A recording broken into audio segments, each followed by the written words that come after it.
Kita bersyukur saudara karena luar biasa beberapa bulan ke belakang kita kepanasan. Tapi ini kita mulai luar biasa mendapat berkat hujan. Saudara, ini kita akan masuk Desember. Semacam anugerah Tuhan bagi kita mendapatkan hujan di hari-hari ini. Kenapa saudara? Karena semua kita lihat gersang, semua kita lihat kita mengeluh, kadang di rumah sendiri kita merasa kepanasan, di jalan kita kepanasan, tapi hari ini kita mendapat berkat Tuhan yang luar biasa.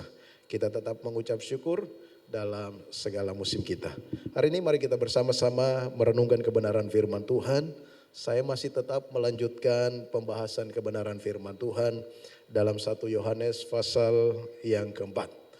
Minggu yang lalu kita sudah sampai pada 1 Yohanes pasal yang ketiga ayat 19 sampai dengan ayat yang ke-24 yang saya beri tema keyakinan iman kita. Saudaraku yang kekasih, dan hari ini kita akan bersama merenungkan firman Tuhan dari 1 Yohanes pasal yang keempat. Ayat yang pertama sampai dengan ayat yang ke-6, dan saya akan memberikan tema perenungan kita pada malam hari ini dengan satu tema mengenali ajaran Injil yang benar. Saya baca ayat demi ayat, Bapak Ibu rekan sekalian boleh memperhatikannya dengan baik-baik. Oleh Lembaga Alkitab Indonesia diberi tema Roh Allah dan Roh Antikristus. Ayat pertama. Saudara-saudaraku yang kekasih, janganlah percaya akan setiap roh, tetapi ujilah roh-roh itu apakah mereka berasal dari Allah, sebab banyak nabi-nabi palsu yang telah muncul dan pergi ke seluruh dunia. Demikianlah kita mengenal roh Allah. Setiap roh yang mengaku bahwa Yesus Kristus telah datang sebagai manusia berasal dari Allah. Dan setiap roh yang tidak mengaku Yesus tidak berasal dari Allah. Roh itu adalah roh antikristus, dan tentang dia telah kamu dengar bahwa ia akan datang dan sekarang ini ia sudah ada di dalam dunia. Kamu berasal dari Allah, anak-anakku, dan kamu telah mengalahkan nabi-nabi palsu itu. Sebab roh yang ada di dalam kamu lebih besar daripada roh yang ada di dalam dunia. Mereka berasal dari dunia. Sebab itu mereka berbicara tentang hal-hal duniawi dan dunia mendengarkan mereka. Kami berasal dari Allah, barang siapa mengenal Allah, ia mendengarkan kami. Barang siapa tidak berasal dari Allah, ia tidak mendengarkan kami. Itulah tandanya roh kebenaran dan roh yang menyesatkan. Demikian jauh pembacaan firman Tuhan. Berbahagia kita yang tidak hanya membaca, tapi kita merenungkan, menyimpan, lalu mempraktekannya dalam kehidupan kita sehari-hari.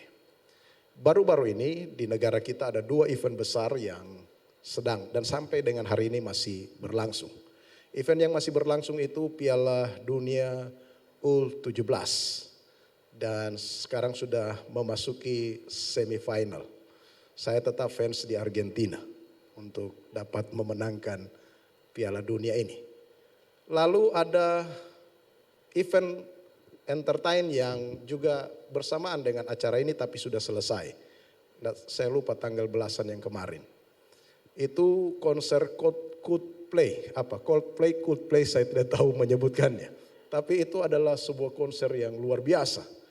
Saya tidak terlalu tahu tentang personilnya dan saya juga tidak terlalu tahu lagu-lagunya. Tapi ini konser luar biasa. Saya pernah nonton di YouTube, Messi nonton acara konser dari Coldplay ini. Wah, dia asik juga nonton konser itu. Dan saudara tahu, saya tidak menceritakan tentang bagaimana hingar-bingarnya konser itu, tapi saya menceritakan tentang ada kasus penipuan di konser itu. Seorang anak muda kuliah di Trisakti kalau tidak salah, namanya Giselle Deborah. Dia melakukan penipuan sebesar 5,1 miliar saudara. Dia menipu pembeli tiket saudara. Jadi ada reseller tiket yang membeli tiket ke dia, dia tipu saudara. Dan dia meraup keuntungan dari penipuannya itu 5,1 miliar. dari jumlah 2.618 tiket yang dia jual. Modusnya dia menjual itu bahwa dia mengenal dekat sekali, mengenal baik sekali promotor dari acara itu. Sehingga orang yakin betul bahwa dia menjual tiket yang sah. Dan ternyata saudara, dia mengelabui begitu banyak orang sehingga dia meraup keuntungan yang sangat besar. Saudaraku yang kekasih, kalau kita berbicara tentang scam-scam seperti ini, penipuan-penipuan seperti ini, itu sudah banyak saudara penipuan. Sampai dengan hari ini penipuan terus terjadi. Baik lewat kita pernah dengar namanya binomo, lalu ada namanya kripto dan sebagainya. Lalu juga kita pernah dikejutkan dengan WhatsApp undangan itu. Ada aplikasi undangan lalu kalau orang buka lalu ikut-ikuti dan bisa-bisa rekeningnya kebobolan. Istri saya punya teman seperti itu. Dia punya rekening kebobolan sebesar 75 juta. Akibat dia klik itu aplikasi di WhatsApp dan kemudian ternyata uangnya hilang di rekeningnya. Saudara, banyak 75 juta itu banyak saudara. Saudaraku yang kekasih dalam Tuhan, belum lagi penipuan-penipuan yang menggunakan teknologi yang sekarang tren AI. Saudaraku, artificial intelligence yang bisa meniru suara kita secara hampir sempurna, meniru wajah kita, dan itu bisa digunakan dan disalahgunakan orang untuk melakukan penipuan. 2024 bulan Februari kita akan mencoblos, akan ada pemilu. Lalu begitu banyak caleg, ada begitu banyak caleg dan berjanji kalau saya akan gratiskan BBM.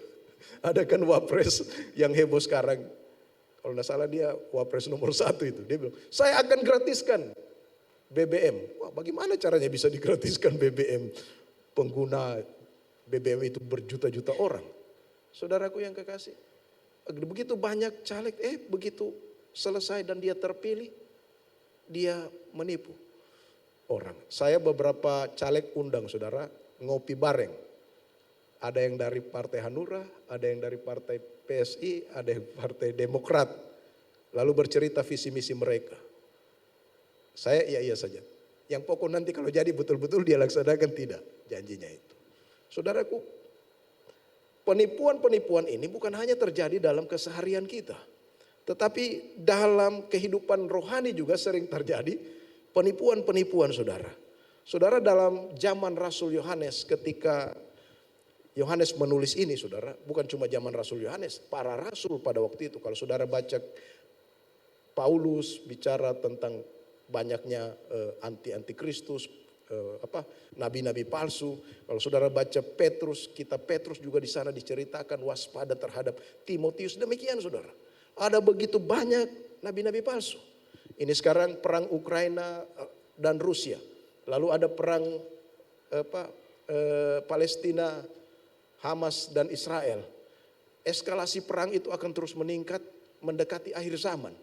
Dan tanda-tanda akhir zaman bukan cuma itu. Firman Tuhan bilang, salah satunya tanda adalah banyaknya nabi-nabi palsu yang akan muncul. Itu salah satu tanda. Dan itu tambah banyak sekarang nabi palsu. Saudara nonton YouTube tentang khotbah-khotbah, ada begitu banyak yang menyimpang dari kebenaran firman Tuhan. Dan saya pasti, Yohanes pasti sebutkan itu adalah nabi palsu. Berdasarkan kalau kita baca ini saudara. Saudara, di tengah kejadian-kejadian yang seperti ini saudara, menyimpang saudara, ada salah satu pengajaran di zaman Rasul Yohanes yang pernah saya sebutkan ketika saya pertama kali mengkhotbahkan 1 Yohanes pasal 1 ini. Tentang ajaran yang namanya gnostik. Nanti pada bagian selanjutnya saya akan kembali ulangi apa esensi dari gnostik sebetulnya. Saudaraku yang kekasih, di tengah-tengah hal-hal seperti ini saudara, maka Rasul Yohanes itu pada bagian yang kita baca tadi, 1 Yohanes pasal 4 ini, ayat 1 sampai dengan ayat yang ke-6, mengajarkan kepada kita supaya apa? Supaya setiap saya dan saudara, setiap kita orang percaya itu harus waspada, harus mengenali mana itu Injil yang benar dan mana Injil yang salah. Karena biasanya mirip-mirip dan biasanya kita bisa terjebak dan akhirnya Betapa berbahayanya kalau kita sudah masuk ke dalam hal itu. Mana pengajaran yang betul-betul berasal dari Allah, mana pengajaran yang bukan berasal dari Allah. Lalu bagaimana kita bisa mengenali pengajaran-pengajaran seperti itu, mengenali ajaran Injil yang benar, mana ajaran Injil yang salah. Saudara, bagaimana kita bisa mengenali, apa ukurannya kita bisa mengenali ajaran itu berdasarkan teks yang kita baca pada malam hari ini. Ada 3 hal yang ingin saya sampaikan kepada kita. Bagaimana anak-anak muda perlu belajar ini. Karena kenapa saudara? Itu sasaran empuk juga anak-anak muda. Karena anak-anak muda sangat sulit, agak susah untuk mau belajar firman Tuhan. Lebih banyak waktu terhabiskan untuk hal-hal yang seringkali mempengaruhi kita sebagai anak-anak muda. Game lah, kongko-kongko lah, dan sebagainya dan sebagainya. Dan seringkali kita sudah mulai melupakan firman Tuhan dan sungguh-sungguh menaruh perhatian kita pada pengajaran firman Tuhan yang baik dan benar. Oleh karena itu saudaraku, 3 hal ini saya sampaikan bagi kita. Bagaimana kita mengukur sebuah pengajaran itu, pengajaran yang sungguh-sungguh berasal dari Allah, pengajaran yang benar. Yang pertama saudaraku, berdasarkan teks yang kita baca ini, hal yang pertama apa ukurannya kita bisa pakai untuk bagaimana mengetahui, mengenali ajaran yang mana benar, mana yang salah. Yang pertama saudara, ajaran apakah ajaran itu betul-betul adalah ajaran yang sungguh-sungguh memberikan pemahaman kita, pengenalan yang benar akan siapa Tuhan Yesus Kristus itu. Karena banyak orang Kristen, ada banyak orang kalau disurvei, ya dia hanya tahu bahwa Yesus itu Tuhan, selesai.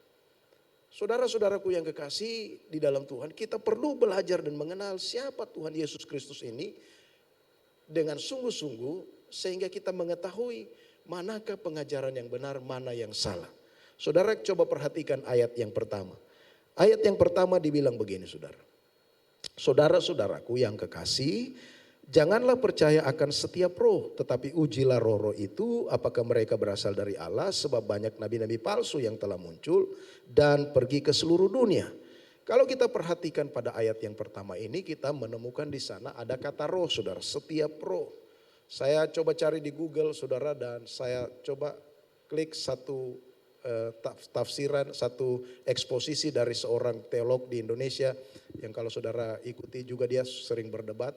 Saya baca saudara tentang tafsirannya pada ayat 1 ini dan menemukan di sana bahwa apa yang dimaksud roh. Dan dia menjelaskan ada beberapa penafsir-penafsir Alkitab dan hampir seluruh, ada kurang lebih 4 atau 5 penafsir Alkitab yang dia tampilkan. Hampir seluruh itu penafsir itu sepakat dalam teks roh yang dimaksud dalam teks ini adalah pengajar-pengajar yang mengaku dipimpin roh. Apakah dipimpin roh Allah atau roh si jahat, itu sebabnya kita perlu mengenalnya. Kita perlu mengetahuinya. Nah di ayat 2 saudara, ayat 3 dikatakan demikian. Demikianlah kita mengenal roh Allah, setiap roh yang mengaku bahwa Yesus Kristus telah datang sebagai manusia berasal dari Allah. Dan setiap roh yang tidak mengaku Yesus tidak berasal dari Allah. Saudaraku yang kekasih di dalam Tuhan kita Yesus Kristus. Dulu saya ingat saya masih SMA, SMP SMA itu membooming persekutuan-persekutuan doa. Ada begitu banyak persekutuan doa. Lalu di dalam persekutuan doa itu seringkali kita dengar berita ada penglihatan-penglihatan di situ.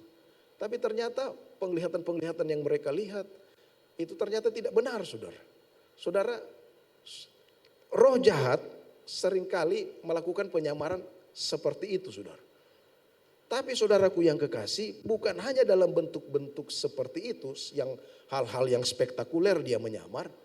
Tapi saudara, paling banyak roh jahat itu menyamar dalam bentuk apa? Pengajaran-pengajaran yang seringkali kita jumpai. Baik itu kita baca di buku, baik itu kita dengarkan dari orang yang berkhotbah, mengajarkan, baik itu kita dengar dari YouTube, baik itu kita lihat di medsos. Seringkali saudaraku yang kekasih, itu yang lebih banyak dalam bentuk seperti itu, pengajaran-pengajaran seperti itu. Saudaraku yang kekasih di dalam Tuhan kita Yesus Kristus, pengajaran-pengajaran inilah yang kemudian saudaraku yang kekasih disebutkan di sana, mereka tidak mengakui bahwa benar-benar Yesus itu jadi manusia 100%. Yesus itu hanya Allah, dia tidak sebagai manusia. Jadi untuk mengukur apakah ajaran itu, Injil itu adalah Injil yang benar dan yang palsu, kita bisa mendeteksinya dari apakah pengajaran itu betul-betul dia mempercayai Yesus adalah Allah yang sungguh-sungguh berinkarnasi jadi manusia. Yang sebentar lagi kita akan peringati, merayakan bagaimana dia jadi manusia. Lewat kelahirannya, mengambil kandungan, meminjam kandungan Maria. Lalu kemudian dia jadi manusia.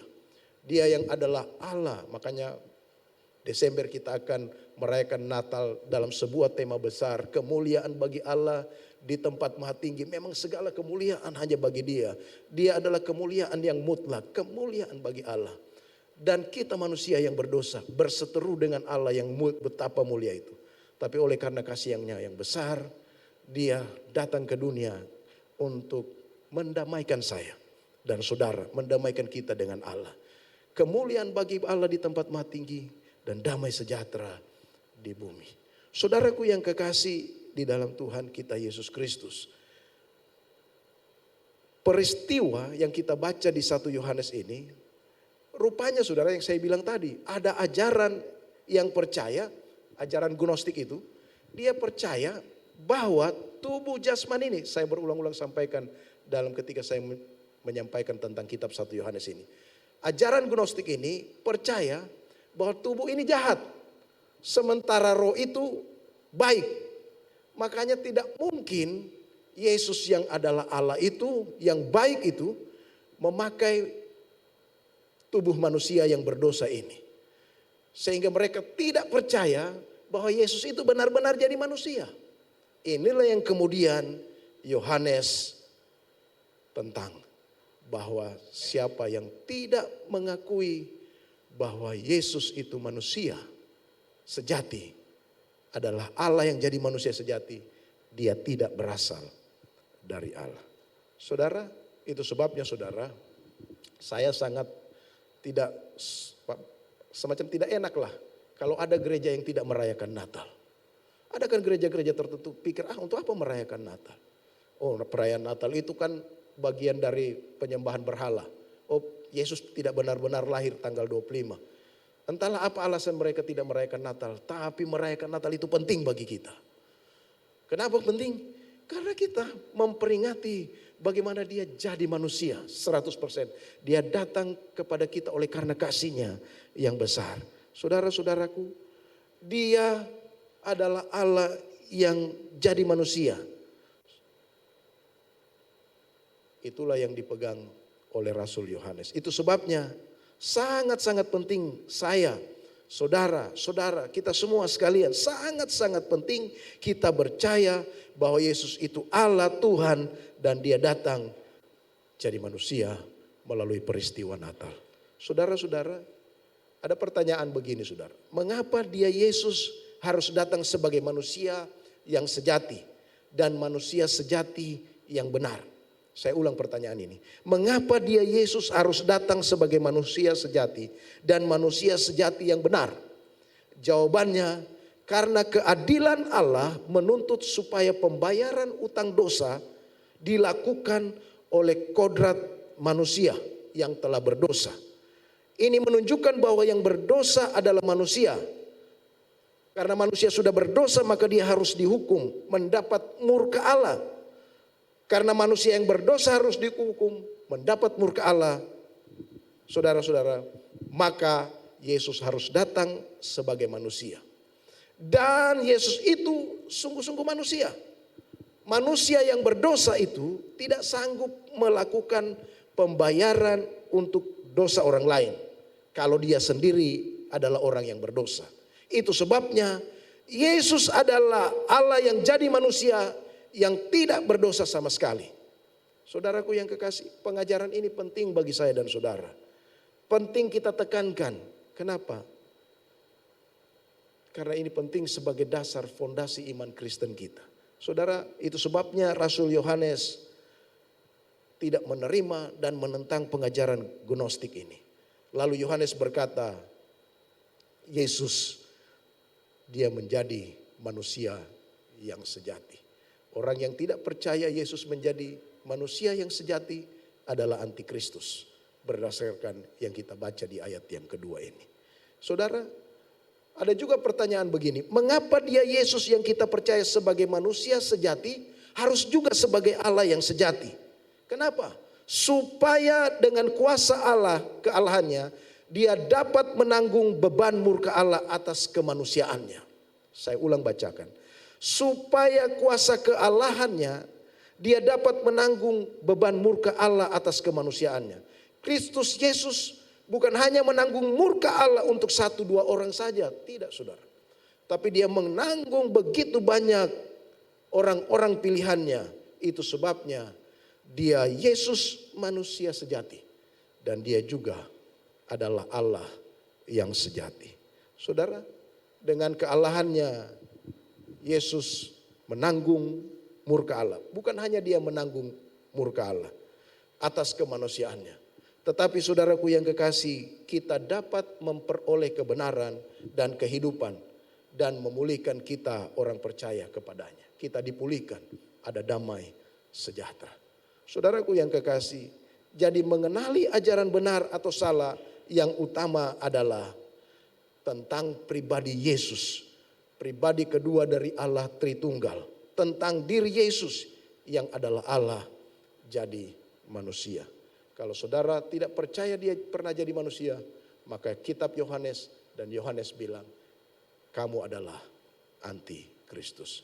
Saudara, ada hamba Tuhan yang terkenal dulu dari sinode kita. Saya sebutkan saja namanya, Pak Pendeta Erastus Sabdono. Saya tidak terlalu, dia tidak mengenal saya, tapi saya mengenal dia karena saya sering ikut acaranya di Jakarta. Dulu sering karena dia masih bagian dari sinode kita, saudara. Dan dia sudah berada di sebuah sinode baru. Dia berkata, kalau ini benar dan tidak diedit, saudara. Yesus itu tidak setara dengan Allah. Yesus lebih rendah dari Allah dalam hakikat. Menurut dia, kalau ini benar dan tidak diedit. Dan jikalau ini benar dan bukan diedit, maka ini adalah salah satu bentuk ajaran yang menyimpang. Yang Rasul Yohanes katakan sebagai antikristus. Saudaraku yang kekasih, jadi kita harus mengenali ajaran yang benar. Jikalau kita punya pengenalan yang benar akan Yesus yang adalah Allah sejati, sekaligus dia adalah manusia yang sejati. Percayakah saudara? Kalau saudara tidak percaya, saudara adalah bagian dari antikristus. Itu sebabnya bagaimana kita bisa mengenal? Apa ukurannya kita bisa mengenal ajaran yang benar dan ajaran Injil yang salah?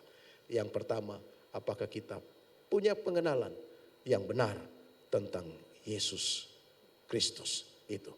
Yang kedua, saudaraku yang kekasih, mari kita kembali melihat Alkitab kita dan membacanya. Saya membaca di ayat yang keempat.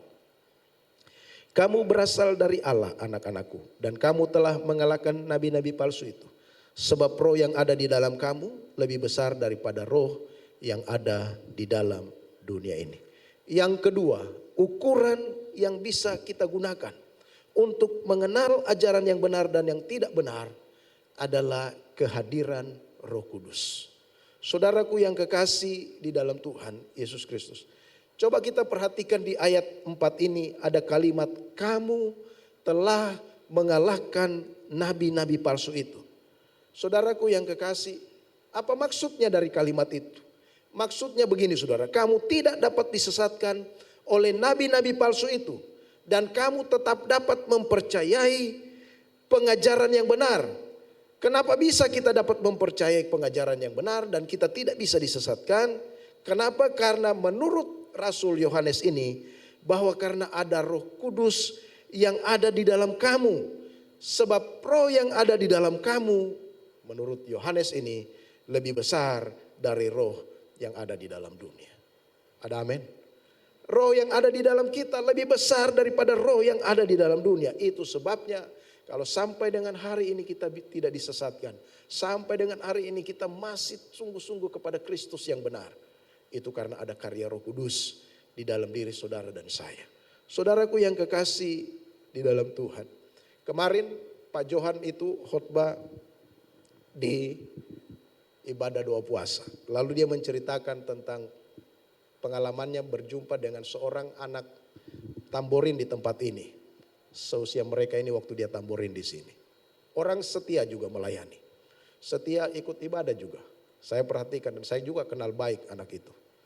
Tapi ketika dia berjumpa kata kemarin di sebuah pesta, anak itu sudah berjilbab, saudara. Saudaraku yang kekasih di dalam Tuhan. Dia jadi mualaf. Lalu ditanya oleh Pak Johan ketika dalam perjumpaannya dia dengan Pak Johan. Kok kamu sudah? Dia bilang kan semua agama itu sama. Saudaraku yang kekasih, betapa pentingnya kita punya pengenalan yang benar siapa Tuhan kita Yesus Kristus dengan sungguh-sungguh. Dan itu harus kita tekankan terus menerus kepada setiap orang percaya. Sebab nabi-nabi palsu ada begitu banyak siap sedia merongrong kita. Kalau kita tidak dipimpin oleh Allah Roh Kudus, saudaraku yang kekasih, itu sebabnya kita harus dipimpin oleh Allah Roh Kudus. Orang percaya kepada Tuhan Yesus Kristus itu, saya dan saudara percaya kepada Tuhan Yesus Kristus. Pasti kita ada Roh Kudus di dalam diri kita. Lalu pertanyaannya, apakah kita masih bisa disesatkan? Masih. Kalau saudara tidak mau dipimpin oleh Roh Kudus. Saya dan saudara bisa disesatkan, bisa. Kalau hidup kita tidak mau dipimpin oleh Roh Kudus. Itu sebabnya kita bersyukur di gereja kita setiap bulan dalam doa malam ada yang kami sebut dengan ibadah doa malam pengurapan minyak. Bukan minyaknya yang berkuasa, tapi kami menekankan bahwa setiap orang yang ada di gereja yang ikut ibadah itu supaya hidupnya selalu dipimpin oleh Roh Kudus. Supaya hidupnya dipimpin oleh Roh Kudus. Kenapa? Kalau kita tidak dipimpin oleh Roh Kudus, di luar sana iblis seperti singa yang siap menerkam saya dan saudara. Itu sebabnya setiap hari kita harus dipimpin oleh Roh Kudus. Setiap kita bangun pagi, kita cari hadirat Tuhan, kita baca firman, kita minta pimpinan Allah Roh Kudus untuk menolong setiap hari dalam perjalanan hidup kita. Saudaraku yang kekasih, pimpinan Allah Roh Kudus itu sangat-sangat vital dalam kehidupan saya dan saudara. Sebab dia adalah penolong kita saat ini. Yang ditugaskan, yang diutus kepada kita untuk menjadi pembela saya dan saudara, menjadi penolong saya dan saudara. Seorang teolog bernama John Calvin, dia bilang begini, kecuali roh hikmat, yaitu Roh Kudus yang hadir memimpin hidup kita, maka hampir dikatakan percuma kita punya firman Tuhan kalau bukan pimpinan Allah Roh Kudus. Jadi kita baca firman Tuhan tapi juga harus dituntun oleh Allah Roh Kudus, dipimpin oleh Allah Roh Kudus. Kenapa? Allah Roh Kudus yang akan memampukan kita mengerti firman Tuhan. Allah Roh Kudus yang akan mampu kita untuk kita bisa menyimpan dalam hati. Allah Roh Kudus yang akan memimpin kita bisa mempraktekkannya dalam kehidupan kita sehari-hari. Tanpa Allah Roh Kudus, tanpa kehadiran Allah Roh Kudus, tanpa pimpinan Allah Roh Kudus yang memimpin hidup kita, kita tidak akan mungkin. Itu sebabnya kita perlu pimpinan Allah Roh Kudus. Itulah yang dapat membuat kita tidak akan tersesat. Dan kita bisa mengenal akan kebenaran firman Allah. Saudara, biasanya di rumah-rumah kita itu datang orang-orang yang berpakaian rapi, berdasi, neces, keren, ganteng, cantik. Lalu datang ke rumah kita, menginjili kita. Saudara tahu siapa mereka? Mereka adalah saksi-saksi Yehuwa. Oh, luar biasa mereka menyampaikan firman Tuhan. Luar biasa mereka menarik perhatian kita. Tapi ingat, kalau saudara tidak punya dasar kebenaran firman Tuhan, tanpa pimpinan Allah Roh Kudus, saudara bisa tersesatkan oleh kehadiran mereka. Saudaraku yang kekasih, itulah yang dikatakan oleh Rasul Paulus. Dalam 1 Korintus pasal 2, tolong dibuka 1 Korintus pasal 2, ayat 12 sampai dengan ayat yang ke-14. Kita tidak menerima roh dunia, tetapi roh yang berasal dari Allah, supaya kita tahu apa yang dikaruniakan Allah kepada kita. Ayat 13. Dan karena kami menafsirkan hal-hal rohani kepada mereka yang mempunyai roh, kami berkata-kata tentang karunia-karunia Allah dengan perkataan yang bukan diajarkan kepada kami oleh hikmat manusia, tetapi oleh roh. Ayat yang 14, tetapi manusia duniawi tidak menerima apa yang berasal dari roh Allah, Karena hal itu baginya adalah suatu kebodohan dan ia tidak dapat memahaminya. Sebab hal itu hanya dapat dinilai secara rohani. Roh Kuduslah yang bisa memimpin Paulus untuk memahami kebenaran firman Tuhan. Mungkin bagi orang lain kebodohan.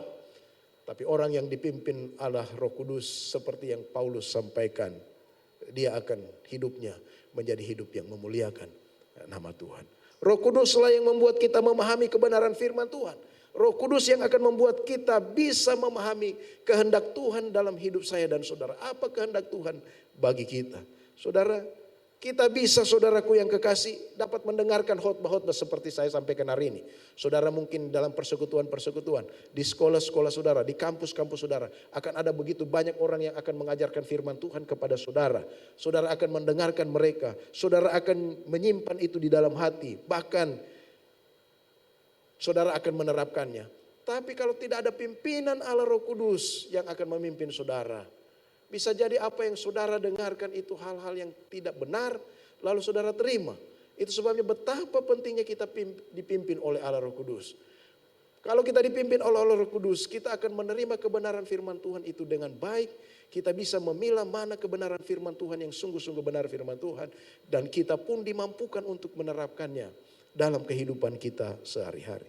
Jadi untuk memahami firman Tuhan itu tidak tergantung seberapa besar pintarnya kita. Seberapa besar otak kita, IQ kita. Tidak tergantung itu saudara. Tapi tergantung daripada Allah Roh Kudus yang bekerja di dalam diri saya dan saudara. Saudaraku yang kekasih, ada orang yang pintar ketika dia dengar firman Tuhan, justru dia tidak bertobat. Ada orang yang biasa-biasa saja, dia dengar firman Tuhan, dia bisa bertobat saudara. Kenapa saudara? Karena ada Allah pimpinan Allah Roh Kudus pada kehidupannya. Saudara, betapa pentingnya saya dan saudara mendengarkan firman Tuhan.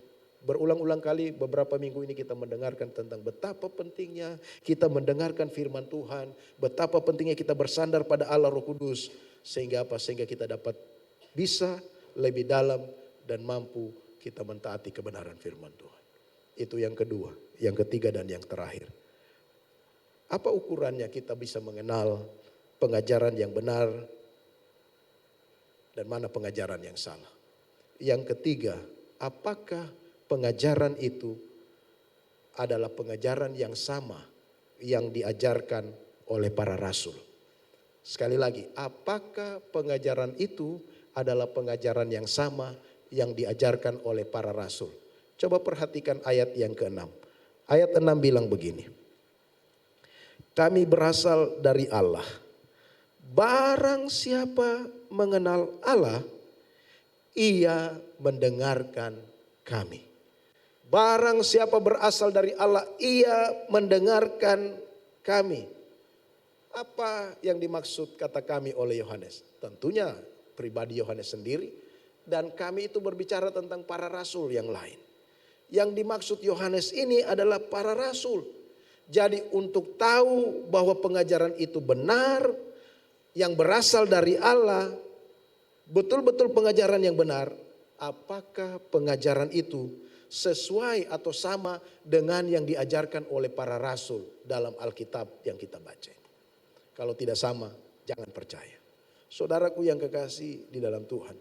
Lalu pertanyaannya bagi saya dan saudara, seperti apakah dan bagaimanakah pengajaran para rasul itu? Dan apa inti dari pengajaran rasul itu di dalam perjanjian baru? Apa intinya yang kita bisa tahu di dalam perjanjian baru tentang inti pengajaran para rasul itu? Mari kita lihat peristiwa perjalanan ketika Yesus bangkit lalu menampakkan dirinya kepada dua orang yang akan berjalan ke Emmaus. Mereka kehilangan pengharapan karena Yesus sudah mati di atas kayu salib. Tapi Yesus bangkit. Mereka pulang, mereka dalam perjalanan ke Emmaus. Tapi satu kali dalam perjalanan itu Yesus datang menampakkan diri. Mereka tidak tahu siapa orang ini. Lalu bercerita saudara tentang dia. Tentang Yesus. Dia bercerita tentang yang disalib dan kemudian mati dan bangkit saudara. Lalu di ayat 27 dari pasal 24 dari kitab Lukas saudara. Kalau saudara baca kitab Lukas, maka penulisnya adalah Lukas sendiri. Sementara kisah para rasul juga ditulis oleh Lukas ini, orang yang sama menulisnya. Kalau saudara baca kitab para rasul, gereja mula-mula itu bisa berkembang. Mengapa mereka bisa berkembang?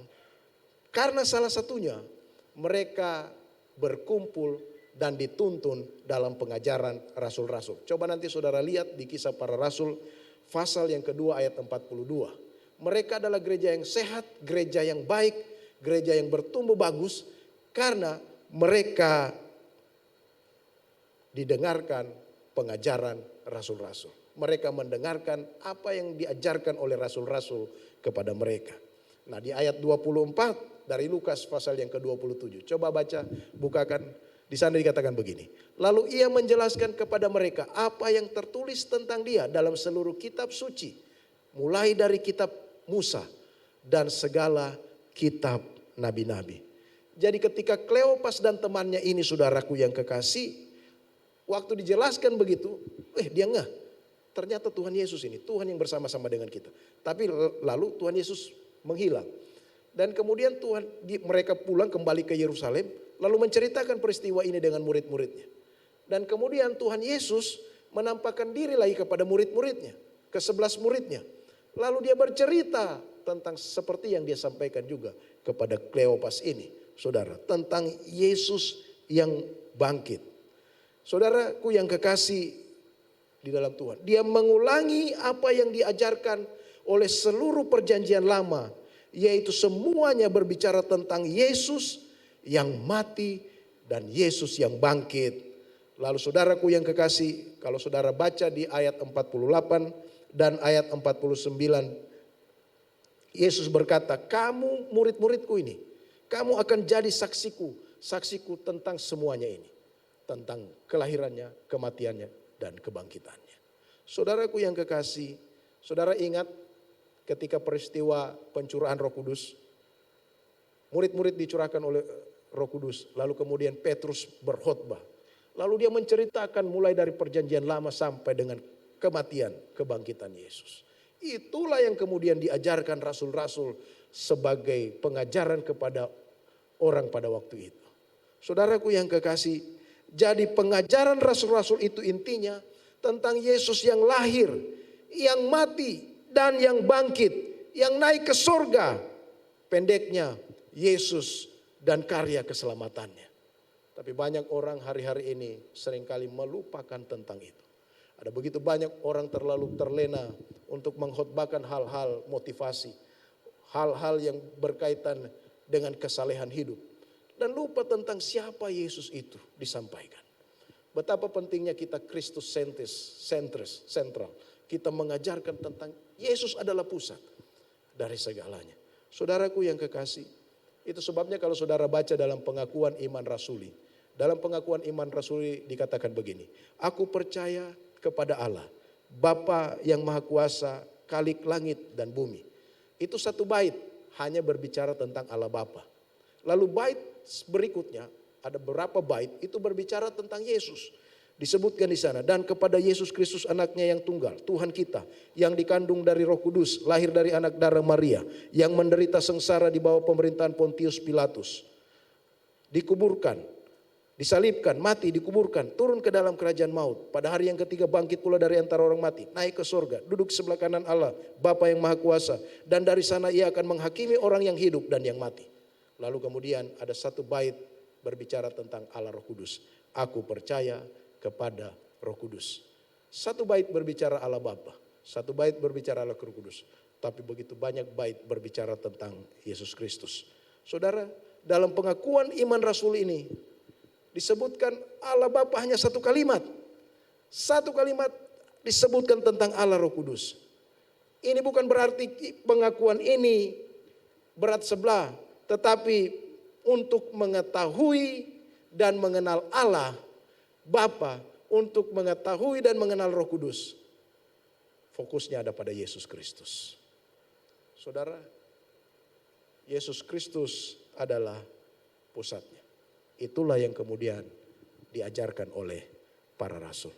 Kalau saudara bersaksi kepada orang lain, bersaksilah tentang Yesus Kristus, saudara. Rasul Yohanes menulis dalam kitab Yohanes pasal 20 ayat 30 sampai 31. Saya bacakan bagi kita sekalian. Memang masih banyak tanda lain yang dibuat Yesus di depan mata murid-muridnya yang tidak tercatat dalam kitab ini. Jadi Yohanes pasal 20, kitab Yohanes ditulis juga oleh penulis yang sama dari satu Yohanes, yaitu Rasul Yohanes. Jadi Rasul Yohanes yang menulis kitab Yohanes, dia juga yang menulis 1 Yohanes, 2 Yohanes, 3 Yohanes. Dia bilang pada bagian Yohanes 20 ayat 30 sampai 31 ini. Ayat 31. Tetapi semua yang tercantum di sini telah dicatat supaya kamu percaya bahwa Yesuslah Mesias, Anak Allah, dan supaya kamu oleh imanmu memperoleh hidup dalam namanya. Supaya kamu oleh imanmu memperoleh hidup dalam namanya. Saudaraku yang kekasih, perhatikan kata Yesuslah Mesias, Anak Allah. Yesus adalah pribadi kedua dari Allah Tritunggal. Disebut dia Mesias yang diurapi. Saudara, dia diurapi oleh Allah Roh Kudus. Disebutkan di sana melibatkan Allah Roh Kudus yang mengurapi dia. Tetapi juga disebutkan pada bagian ayat itu Anak Allah. Itu berarti menunjukkan Allah Bapa. Berbicara tentang Allah Bapa, Allah Roh Kudus, sentralnya berada pada Yesus. Yesus kan pernah bilang, kamu mau lihat Allah? Aku dan Bapa adalah satu. Saudaraku yang kekasih, dengan kita berpusat pada Yesus Kristus, maka kita juga meninggikan Allah Tritunggal. Allah Bapa, Allah Anak, dan Allah Roh Kudus. Saudara, pengajaran-pengajaran Rasul inilah yang berpusat pada Injil Yesus Kristus. Seorang teolog bilang begini, Jared Wilson bilang begini, coba perhatikan, dengarkan baik-baik yang saya bacakan ini. Tidak cukup bagi kita mengenal prinsip-prinsip firman Tuhan tapi tidak melihat kaitannya dengan Kristus. Artinya Kristus dan karya keselamatannya menjadi pusat dari Alkitab. Jika kita gagal mengaitkan Kristus dan karya keselamatannya, kita tidak punya kekuatan untuk mengubah hidup kita. Jadi Kristus dan karya keselamatannya itu yang akan mengubah hidup saya dan saudara. Banyak orang yang telah disentuh oleh Injil Kristus, hidupnya berubah. Saudara-saudaraku yang kekasih, kebenaran Injil Kristus inilah yang diajarkan oleh Rasul seharusnya menjadi dasar bagi saya dan saudara untuk menjalani kehidupan ini. Sekalipun kita mengalami penderitaan, sekalipun kita mengalami begitu banyak beban berat dalam hidup ini, sekalipun dalam situasi apapun hidup kita tidak akan meninggalkan dia karena kita memahami siapa dia dan karya keselamatannya yang luar biasa bagi kita yang berdosa ini. Pengenalan yang benar akan Yesus Kristus, kehadiran Roh Kudus, dan pengajaran para rasul adalah bagian yang penting untuk saya dan saudara mengenali mana pengajaran yang benar dan mana pengajaran yang tidak benar. Amin.